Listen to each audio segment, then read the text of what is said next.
خداوند کا شکر ادا کرتے ہیں کہ سارے کام کاج کرنے سے پہلے اور نئے سال کے آغاز میں ہم خداوند سے مدد حاصل کرنے کے لیے، قوت اور زور حاصل کرنے کے لیے، عقل و دانش حاصل کرنے کے لیے اس کی حضوری میں سرنگوں ہیں۔ ہم سب کمزور ہیں اور جب بھی ہم کوئی نہ کوئی اچھا کام کرنے کا ارادہ کرتے ہیں، کوئی نہ کوئی بدی ہم سے ہو جاتی ہے۔ یہ انسانی فطرت ہے، تو بھی خداوند کی شفقت اور رحمت ہمیں سنبھالے رکھتی ہے، اور ہم نے یہ سیکھا ہے کہ خداوند کا فضل ہمیشہ ہمیں سنبھالے رکھتا ہے۔ آج کا نئے سال کا خاص مضمون ہے فضل کی خوشخبری کے مطابق زندگی بسر کرنا۔ نیا سال، فضل کی خوشخبری۔ فضل کی خوشخبری بڑا ہی پیارا لفظ ہے، کیونکہ انجیل مقدس میں لکھا ہے شریعت تو موسیٰ کی معرفت دی گئی، مگر فضل اور سچائی یسوع مسیح کی معرفت۔ اگر ہم فضل اور سچائی کے مطابق، اس کے متحد زندگی بسر کرتے ہیں تو گویا ہمیں ایک تحفظ ملا رہتا ہے۔ خدا ہماری یقیناً محافظت کرتا ہے۔ اگر ہم یہ کہیں یا یہ سوچیں کہ ہم شریعت کے مطابق اپنی زندگی بسر کریں گے، شریعت سے مراد میری 10 احکام ہیں، یا اس کی جو تفصیلی تشریح ہے، اس شریعت کے مطابق، ان احکام کے مطابق اگر ہم زندگی بسر کریں تو یقیناً ہم سے بارہا غلطی ہوگی۔ حکم ہوگا جھوٹ نہ بولنا، ہم سے جھوٹ بولا جائے گا۔ حکم ہوگا چوری نہ کرنا، وہ بھی ہوگا۔ حکم عدولی ہوگی نا۔ وہ سارے احکام کی لسٹ، فہرست آپ کے ذہن میں ہے۔ لیکن فضل کی خوشخبری، اس کے مطابق اگر ہم زندگی بسر کرتے ہیں تو خدا ہمیں معاف کرتا ہے۔ لکھا ہے شریر ایک ہی بار گرتا ہے اور اٹھ نہیں سکتا، پر صادق ایماندار بار بار گرتا ہے اور اٹھ جاتا ہے۔ نئے سال میں یقیناً ہم گریں گے، اٹھیں گے، پھر گریں گے، پھر اٹھیں گے، لیکن اگر ہم فضل کے متحد چلیں، اور فضل کے لیے بڑا ہی خوبصورت لفظ ہے فضل کی خوشخبری۔ شریعت میں ڈر ہے، خوف ہے۔ شریعت 10 احکام کا ڈر اور خوف، لیکن فضل میں خوشخبری اس لیے ہے کہ معافی ہے، رحم ہے، ترس ہے۔ مصر بیٹے کی کہانی، ترس ہے، رحم ہے، یہ فضل ہے، یہ فضل کی خوشخبری ہے۔ اور فضل کی خوشخبری کیسے گزاریں گے؟ اور غور سے سنیے گا، پہلا خاص حصہ جو رومیو کے اس خط میں ہم پڑھتے ہیں، جو روم کی کلیسیا کو لکھا گیا، اس میں پولس رسول بڑے ہی خوبصورت انداز سے لکھتا ہے اور التماس کرتا ہے، درخواست کرتا ہے اور یاد دلاتا ہے، پس اے بھائیو، میں خدا کی رحمتیں یاد دلا کر تم سے التماس کرتا ہوں۔ پہلے خدا کی رحمتوں کو یاد دلایا گیا ہے، درخواست بعد میں ہے، التماس بعد میں ہے، تاکہ انسان کو پتہ ہو کہ اگر خدا اپنے بندہ کی وسیلہ مجھ سے مزید درخواستیں کرنا چاہتا ہے تو پہلے میری رحمت کو تو یاد کر لے، پہلے میرے فضل کو تو یاد کر لینا۔ ہم بارہا درخواستیں تو پیش کرتے رہتے ہیں، ٹھیک ہے، لکھا ہے مانگو تو پاؤ گے، بار بار مانگو، مانگو تاکہ تمہاری خوشی پوری ہو جائے۔ لیکن صرف مانگتے ہی رہنا اور خدا کے حکموں پر عمل نہ کرنا، مانگتے ہی رہنا اور شکر گزاریاں پیش نہ کرنا، عجیب سا منظر ہوگا نا۔ اگر ہم مانگتے ہیں تو شکر گزاریاں بھی پیش کریں، اور شکر گزاری فضل کے متحد، فضل کے مطابق زندگی بسر کرنا۔ پولس رسول اس پہلی آیت میں یوں لکھتا ہے کہ التماس کیا ہے؟ کہ اپنے بدن ایسی قربانی ہونے کے لیے نذر کرو جو زندہ اور پاک اور خدا کو پسندیدہ ہو۔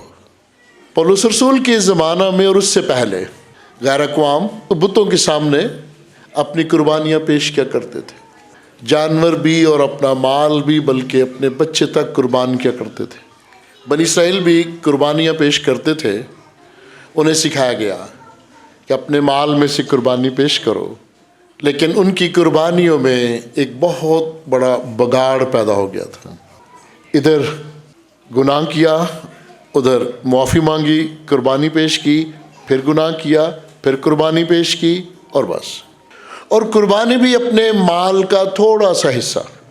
یہاں پولس رسول ہمیں یاد دلاتا ہے کہ اگر تم نے قربانی پیش کرنی ہے تو اب اپنے پورے بدن کی کرنی ہے، اور وہ بدن کس کو پیش کرنا ہے؟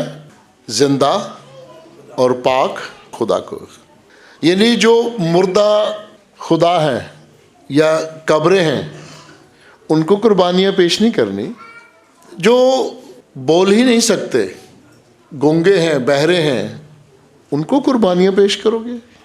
ہم میں سے بہت سارے ایسے لوگ ہیں جو ایسی جگہوں پہ جاتے ہیں، جن کے سامنے جھکتے ہیں اور قربانیاں پیش کرتے ہیں، اور ان کی قربانیوں میں بے شک اگر جانور نہیں ہے تو مالی ہدیہ جات تو ہوتے ہیں نا، وہ پیش کرتے ہیں۔ یہاں خداوند کا بندہ کہتا ہے کہ خدا کی معقول عبادت کیا ہے؟ تن، من اور دھن پیش کر دو، پورا بدن، اپنا پورا بدن خداوند کے حضور پیش کرو، اور پورے بدن میں ہے تن اور من اور دھن، سب کچھ خداوند کے حضور پیش کر دو۔ اور پھر خدا کا بندہ لکھتا ہے یہی تمہاری معقول عبادت ہے۔ یہ لازم نہیں ہے کہ تم قربانیاں جانوروں کی پیش کرتے رہو اور بارہا اسی طرح پھر گناہ پہ گناہ ہی کرتے رہو۔ دوسری خاص بات جو پولس رسول ہمیں سکھانا چاہتا ہے کہ اس جہاں کے ہم شکل نہ بنو۔ اس جہاں کے ہم شکل سے مراد ہے جو دنیا دار لوگ کرتے ہیں، جو دنیوی لوگ کرتے ہیں، اور دنیوی لوگوں کی بات میں نے آپ کے گوش گزار کر دی ہے۔ ان کا طریقہ کار کیا ہے؟ وہ پتہ نہیں کس خدا کو خوش کرتے ہیں، اپنی روح کی تسکین کے لیے کچھ کرتے ہیں۔ ہمیں اپنے خدا کو خوش رکھنا چاہیے، اور وہ معقول عبادت ہے پورا بدن اس کے حضور گزران دے۔ کچھ لوگ کہتے ہیں جی میں بس وقت کی قربانی دیتا ہوں، ہدیہ نہیں دیتے، دہی کی بھی نہیں دیتے، شکر گزاریاں بھی نہیں دیتے، اور کہتے ہیں میں وقت کی قربانی دیتا ہوں۔ یہ بھی ایک عجیب و غریب جواز بنا رکھا ہے لوگوں نے، بھی پورے بدن کی قربانی تو پھر نہ ہوئی، تھوڑا سا وقت دے دیا۔ اور جو لوگ دہی کی نہیں دیتے وہ اس طرح کی بات کرتے ہیں، اور خادم بھی کرتے ہیں، کہتے ہیں جی ہم کیوں شکر گزاریاں دیں، ہم کیوں ہدیہ دیں، یہ میرے اپنے ہم خدمت ساتھیوں کی بات ہے۔ کہتے ہیں ہم وقت جو دیتے ہیں، یہ کوئی بات نہیں ہے۔ اور عزیزو، پہلی معقول عبادت کیا ہے؟ فضل کے متحد، فضل کی خوشخبری، اس پہ غور کیجیے گا۔ پہلی خاص بات شخصی پاکیزگی کے وسیلہ، شخصی پاکیزگی کے وسیلہ فضل کے متحد زندگی بسر کرنا۔ کیا ہم شخصی طور پر پاکیزہ ہیں؟ یہ پہلا آج کا خوبصورت سوال ہوگا آپ کے ذہنوں میں۔ اگر شخصی پاکیزگی ہی نہیں ہے تو پھر وہ معقول عبادت کیسے ہے؟ اگر ہم اندر سے باہر سے گھناؤنی سوچیں رکھتے ہیں تو پھر وہ معقول عبادت تو نہ ہوئی، وہ تو رسمی عبادت ہوئی نا۔ آئیں اور تھوڑی دیر کے لیے جھکیں اور تھوڑی دیر کے لیے گیت گائیں اور چلے جائیں، اپنے مال کا تھوڑا سا حصہ نذرانہ کے طور پہ پیش کر دیں، اور کہا ہم نے شکر گزاریاں پیش کر دی۔ عزیزو، پہلی اور دوسری آیت میں لکھا ہے کہ شخصی پاکیزگی اس حوالہ سے ہے کہ اس جہاں کے ہم شکل نہیں بننا، کیونکہ اس جہاں میں تو ہر طرح کی برائی نظر آتی ہے۔ اس سے منہ موڑ کر تم نے خدا کی کامل مرضی کے مطابق، اس کی پاک مرضی کے مطابق زندگی بسر کرنی ہے، اور تجربے کے ساتھ اپنے آپ کو آگے بڑھنے کے لیے تیار کرنا ہے۔ لکھا ہے عقل نئی ہو جانے کے ساتھ تجربہ بھی اور عقل بھی، تجربے کے ساتھ عقل بھی آتی ہے نا۔ اور اگر پچھلے سال ہم سے غلطیاں کوتاہیاں ہوئیں، ہم سے بے شمار حماقتیں ہوئیں، کچھ دیدہ دانستہ اور کچھ چوری، پتہ بھی نہیں لگا۔ اور عزیزو، اب نئے سال میں جو پہلی خاص بات یہ ہے کہ شخصی پاکیزگی کے وسیلہ فضل کے متحد زندگی بسر کرنا ہے۔ فضل کا جو ذکر میں بار بار کرتا ہوں، فضل کے متحد، وہ اس لیے ہے کہ میں اور آپ اپنی قوت سے ہم اپنے اعمال کو بہتر نہیں بنا سکتے۔ ہم بڑی کوشش کر لیں، پولس رسول کی وہ بات ہمارے ذہن میں آئے گی کہ جب بھی میں نیکی کرنے کا ارادہ کرتا ہوں، کوئی نہ کوئی بدی مجھ سے ہو ہی جاتی ہے۔ سو اگر ہم نیک کام کر لیتے ہیں یا ہو جاتے ہیں یا کرنے کا ارادہ کرتے ہیں، تو وہ بھی خدا کی پاک مرضی ہی ہے، اس کا فضل ہے۔ اس کے فضل کے بغیر ہم سے کوئی اچھا کام ہو جانا ممکن نہیں ہے، کیونکہ ابلیس تو ہر وقت میں گرانے کی کوشش کرتا رہتا ہے۔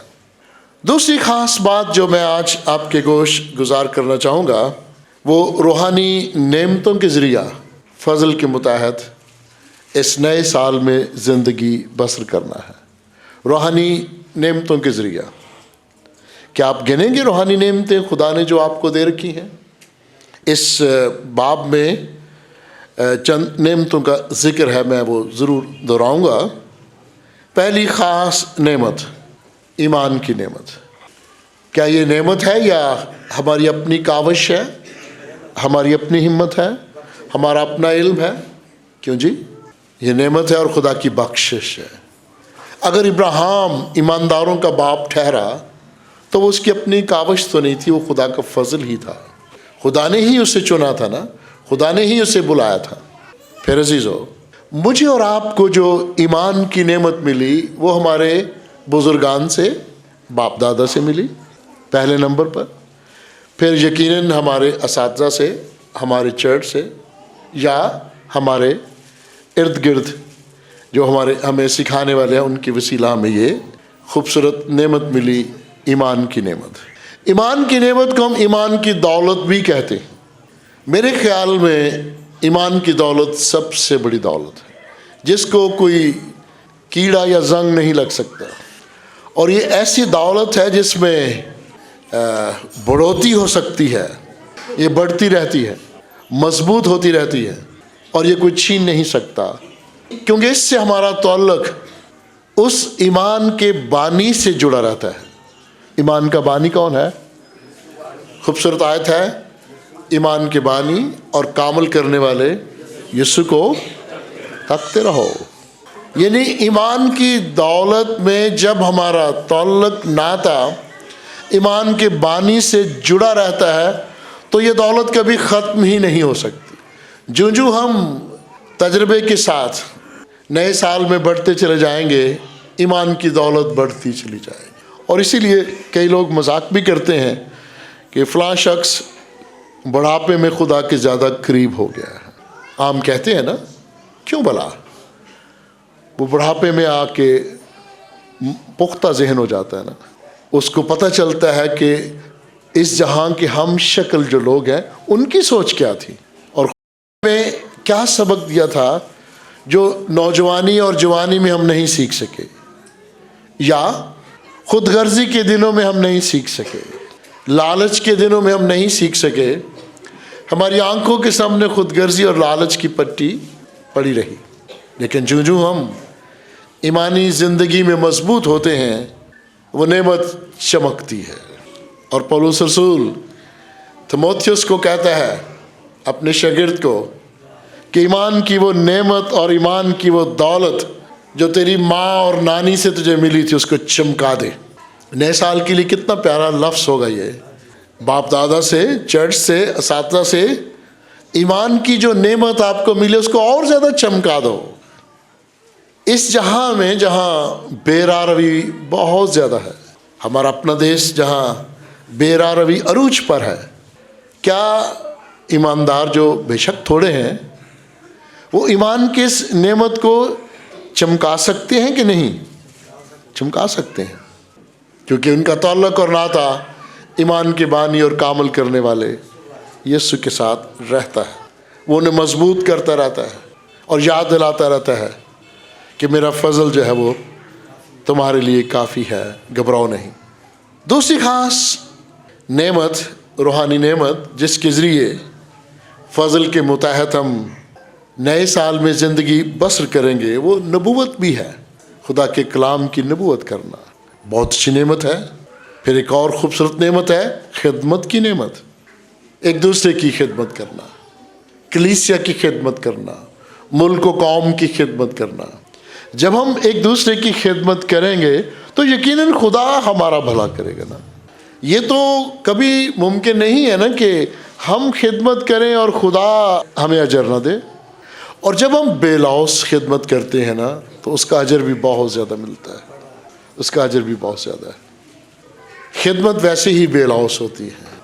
اگر آپ ویسے کسی کا کام کریں اور فیس لے کے کریں تو ذرا اس کو خدمت کہنا مشکل ہوتا ہے۔ بے لوث خدمت روحانی نعمت ہے، معلم ہونے کی، استاد ہونے کی، اور یہ بھی خوبصورت نعمت ہے، اور یہ فضل کے متحد ممکن ہے، اور نئے سال میں ہم نے اسے مد نظر رکھ کے زندگی بسر کرنی ہے۔ کتنے سالوں سے ہم مسیحی ہیں، کتنے سالوں سے ہم ایماندار کہلاتے ہیں، کیا ہم معلم کے درجہ پر پہنچے ہیں کہ نہیں؟ استاد کے درجہ پر پہنچے ہیں یا نہیں؟ یا ابھی دودھ پیتے بچے ہیں؟ کیا ابھی بھی ہماری خوراک جو ہے وہ بڑی نرم سی ہے؟ کوئی کلام کی گہری بات اگر ہم سے کوئی پوچھتا ہے تو کیا ہم یہی کہیں گے مجھے نہیں آتا، استاد سے پوچھ کے بتاؤں گا؟ بھئی اتنے سالوں سے ہم ایمانی زندگی بسر کر رہے ہیں تو کب تک آپ نے جا کے استاد سے پوچھ کے آ کے بتانا ہے؟ بے شمار لوگ ہیں جب ہم انہیں پوچھیں کہ ذرا خدا باپ کے روپ میں، خدا بیٹے کے روپ میں اور خدا روح القدس کے روپ میں اسے بیان کریں تو چپ ہو جاتے ہیں۔ کہیں تثلیث بیان کرو تو پھر کہتے ہیں جی وہ لفظ تثلیث تو بائبل میں ہی نہیں ہے۔ اور اگر پیدائش کی کتاب پہلا باب اس کی دوسری آیت کا مطالعہ کریں اور خدا کی روح پانیوں پر جنبش کرتی ہے تو پھر ہم سوچتے ہیں کہ یہ کیا ہے؟ کس نے یہ دن بنا دیے اور کس نے یہ راتیں بنا دی اور روشنی اور تاریکی بنا دی؟ بنیادی باتیں بھول جاتے ہیں۔ پھر عزیزو، ہم میں بہت سارے ایسے لوگ بھی ہیں جو ناصح ہیں، نصیحت کرنے والے ہیں۔ کچھ تو سچ مچ نصیحت کر سکتے ہیں، کرتے ہیں، علم بھی ہے اور تجربہ بھی ہے، خداوند نے عقل و دانش بھی دی ہے، اور کچھ بے مقصد نصیحت کرتے رہتے ہیں۔ انہیں پتہ ہی نہیں ہے کہ وہ نصیحت کر رہے ہیں یا الٹا مشورہ دے رہے ہیں۔ نئے سال میں عزیزو، آپ نے اگر کسی کو نصیحت کرنی ہے یا نصیحت لینی ہے تو وہ کلام مقدس کی روشنی میں ہونی چاہیے، کیونکہ کلام کسی کا نقصان نہیں کرے گا، کلام بھلا کرے گا۔ جو دنوی کتابیں ہیں نا اس میں لوگ جو ہے ڈنڈی مارتے ہیں اپنا مال بیچنے کے لیے، اپنے کاروبار کو فروغ دینے کے لیے، وہ اپنے مطلب کی باتیں لکھیں گے، لیکن کلام کسی کا طرفدار نہیں، اور کلام کسی کی ہلاکت بھی نہیں چاہتا۔ کلام چاہتا ہے کہ ہر کوئی بچ جائے۔ سو کلام مقدس کی روشنی میں نصیحت بہت ہی اچھی ہوگی۔ میں ایک مثال آپ کے گوش گزار کروں گا۔ امثال کی کتاب میں لکھا ہے، اے میرے بیٹے اپنی ماں اور باپ کی نصیحت کو فراموش نہ کر۔ اے میرے بیٹے خدا کا خوف رکھ۔ کیا اس سے کوئی منکر ہو سکتا ہے؟ ماں باپ کی عزت کرو، کیا یہ اچھی نصیحت نہیں ہے؟ اے اولاد والو اپنی اولاد سے پیار کرو، کیا یہ اچھی نصیحت نہیں ہے؟ سو نئے سال میں اگر ہم ناصح بننا چاہتے ہیں، نصیحت کرنا چاہتے ہیں تو وہ بھی کلام کی روشنی میں کرے۔ میں اکثر اپنے دوستوں سے سیاسی نصیحت بھی سنتا ہوں، اس سیاسی نصیحت میں بھی سیاسی مفادات ہوتے ہیں نا، ایک پارٹی کے دوسرے پارٹی کے مفادات، لیکن جو کلام مقدس کی نصیحت ہے اس میں شخصی بھی فائدہ ہے